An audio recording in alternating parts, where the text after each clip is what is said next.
کہ یہ جو میرے اور آپ کے الفاظ ہیں یہ بھی قیامت تک ختم نہیں ہوگا، ایسی مشین آ جائے گی جو اس کو کیپچر کر لے۔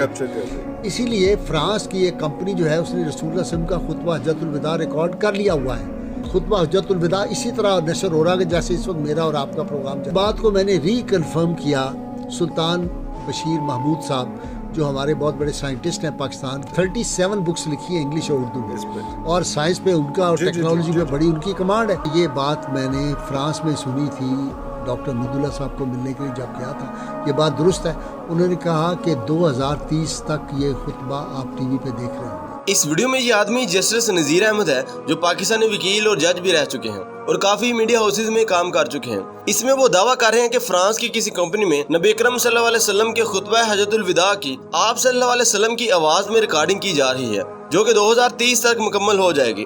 اس ویڈیو میں ہم بات کریں گے کہ کیا واقعی آج سے 1400 سال سے زیادہ عرصہ گزرنے کے بعد نبی اکرم صلی اللہ علیہ وسلم کی آواز میں بولے گئے جملوں کو دوبارہ سننا ممکن ہے۔ اگر کوئی ایسی چیز ممکن ہوتی تو کیا فرانس جو کہ اسلام دشمنی میں سب سے آگے ہے، کیا وہ وہی خطبہ حجۃ الوداع ہوگا جو ہماری احادیث میں لکھا گیا ہے، یا کوئی یہ نیا دجالی فتنہ تیار ہو رہا ہے؟ اور یہ بھی بات کریں گے کہ سائنسدانوں نے 3000 سال پرانی ممی کی آواز کو کس طرح دوبارہ بنایا اور وہ آواز کس طرح کی تھی۔ تو ویڈیو شروع کرنے سے پہلے آپ سے گزارش ہے کہ آپ ہمارے اس چینل حسن ٹاکس آفیشیل کو سبسکرائب کریں اور ہماری ویڈیوز کو لائک کریں۔ جزاک اللہ۔ مکہ 8 ہجری کو فتح ہوا اور اسلام کا دائرہ کار اس کے بعد وسیع ہوتا چلا گیا اور لوگ جوگ دا جوگ اس میں شامل ہوتے گئے۔ 9 ذی الحج 10 ہجری کو نبی اکرم صلی اللہ علیہ وسلم نے اپنا پہلا اور آخری حج ادا فرمایا اور اس موقع پر ایک خطبہ ارشاد فرمایا جسے خطبہ حجۃ الوداع کہتے ہیں، جس میں 1,24,000 صحابہ کرام شامل تھے۔ یہ خطبہ تاریخی اور مذہبی لحاظ سے بہت ہی اہمیت کا حامل ہے۔ ویڈیو کی لینتھ کو مد نظر رکھتے ہوئے انشاءاللہ خطبہ حجۃ الوداع پر ہم ایک مکمل ویڈیو بنائیں گے۔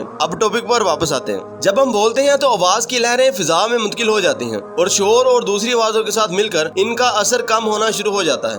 ان آوازوں کو دوبارہ صاف کر کے سننے کے قابل بنانے کا تجربہ آج تک ممکن نہیں ہوا، بلکہ یہ ایک بہت ہی مشکل عمل ہے۔ 2020 میں سائنسدانوں نے نسیا آمون جو کہ 1100 قبل مسیح میں ایک مصری فرعون آمون کا پادری تھا، اس کی آواز کو دوبارہ پیدا کی۔ اس کی آواز کو دوبارہ پیدا کرنے کے لیے اس کے وائس باکس کی 3D CD اسکیننگ کی گئی۔ وائس باکس سے مراد ہمارے گلے میں کچھ ایسے ریشے اور مسلز ہوتے ہیں جو آواز کو پیدا کرتے ہیں۔ CD اسکین کی مدد سے اس کا 3D ماڈل بنایا گیا اور اس کا ایک آرٹیفیشل وائس باکس تیار کیا گیا جس میں الیکٹرونک سگنل کی مدد سے آواز پیدا کی گئی جو کہ کچھ اس طرح کی تھی۔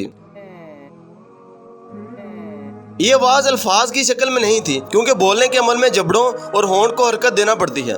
2012 میں ایک میوزک فیسٹیول کے دوران ایک ریپر اور سنگر ٹوپیک کی آواز اور اس کی تصویر کو ہولوگرام کے ذریعے دکھایا گیا، لیکن اس کی آواز پہلے سے موجود آواز سے بنائی گئی۔ اس سے ظاہر ہوتا ہے کہ آج تک جتنی بھی مصنوعی آوازیں بنائی گئی یہ پہلے سے موجود آوازوں کو سکین کر کے یا پھر ان کی باڈی کی 3D اسکیننگ کی مدد سے بنائی گئی۔ تو سوال یہ پیدا ہوتا ہے کہ کیا ہم 1400 سال سے زیادہ عرصہ گزرنے کے بعد نبی اکرم صلی اللہ علیہ وسلم کی آواز کو ہوا کو دوبارہ صاف کر کے پیدا کر سکتے ہیں؟ تو آج تک ایسا ممکن نہیں ہوا کیونکہ اتنا عرصہ گزرنے کے بعد آواز کی شدت اور اس کا اثر ختم ہوتا چلا جاتا ہے، جو آج تک تو ممکن نہیں ہو سکا۔ لیکن فیوچر میں شاید کوئی ایسی ٹیکنالوجی آئے جو ان کی آواز کو دوبارہ ہوا کو فلٹر کر کے تیار کر سکے۔ لیکن اگر ایسا کام فرانس کی کوئی کمپنی کر رہی ہو تو اس سے عام مسلمانوں کو محتاط رہنا چاہیے کیونکہ فرانس اسلاموفوبیا میں سب سے آگے ہے۔ کیونکہ 2015 میں ایک مردود چارلی ہیبڈو نے آزادی اظہار رائے کے نام پر نبی اکرم صلی اللہ علیہ وسلم کے خاکے بنائے اور سموئل پیٹی جو کہ دوسرا ملعون اور ایک استاد تھا، اس نے دوران تعلیم یہ خاکے 2020 میں اپنے طالب علموں کو دکھائے، لیکن اس حرام خور کو بعد میں قتل کر دیا گیا۔ فرانسیسی حکومت نے ان واقعات کے بعد بھی آزادی اظہار رائے کے قانون کو نہیں بدلا اور خطبہ حجۃ الوداع کو اگر فرانس کی حکومت بنائے گی تو وہ ہماری احادیث سے کس طرح مختلف ہوگا یا پھر اس میں دجالی تنظیموں کا ہاتھ کس طرح ہو سکتا ہے تو وہ وقت ہی بتائے گا۔ لیکن مسلمان ہونے کے ناطے ہمیں ان چیزوں سے باخبر اور ان کا سامنا کرنے کے لیے تیار رہنا چاہیے۔